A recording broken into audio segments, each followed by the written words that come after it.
Well, I think developing your spiritual resonance. One way is reading poems like this. If you resonate with them, they're tiny haikus, Sufi haikus, but you read one line and it can make you resonant with the God self. And then you stay in that as long as possible. When you start falling, you read the next poem and you go back until you can be established there. Or you read Abhinavagupta, or you read anyone.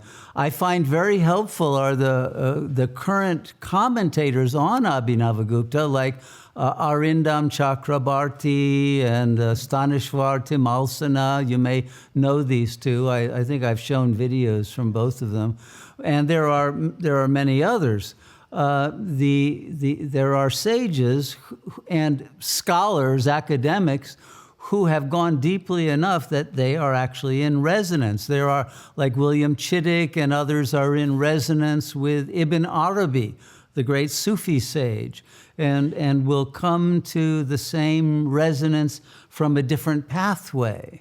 Like Abhinavagupta studies the subjectivity objectively, whereas Ibn Arabi studies objectivity subjectively. And yet both of them reach that place of the non-duality of both. And so there are many great sages, which is why in a wisdom school we recommend that people read and learn and take in the intelligence of people who are much wiser than we are and learn from them, and then emulate those capacities by opening your own mind to your own power to rethink whatever, at any moment, what you have, let's say, habitually decided, and you realize, I'm following a pattern that no longer serves me, you know?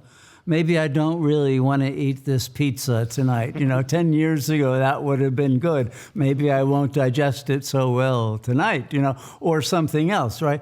There's a way in which one is able to modify whatever habits no longer serve, including the habit of believing you are the ego character in the dream, rather than first the soul that's the interpreter of that dream and reinterpreting it through vimarsha, but then ultimately realize you are the dreamer of all of it, and you have never entered into the dream.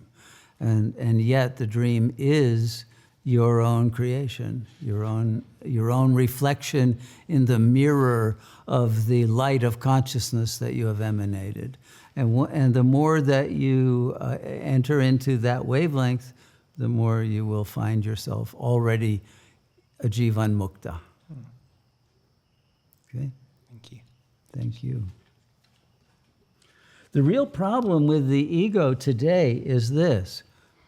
When you get in resonance with someone who is, let's say, at a higher and more coherent level, suddenly the ego, out of insecurity, will become a mimetic rival of that person rather than someone who can emulate their virtues.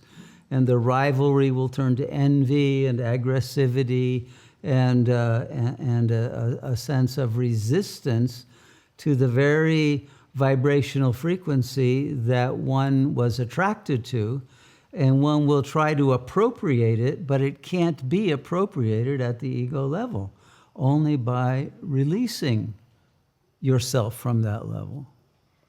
And so that has to be something that you see and redecide about, because it's one of the core problems that the ego has in overcoming its resistance.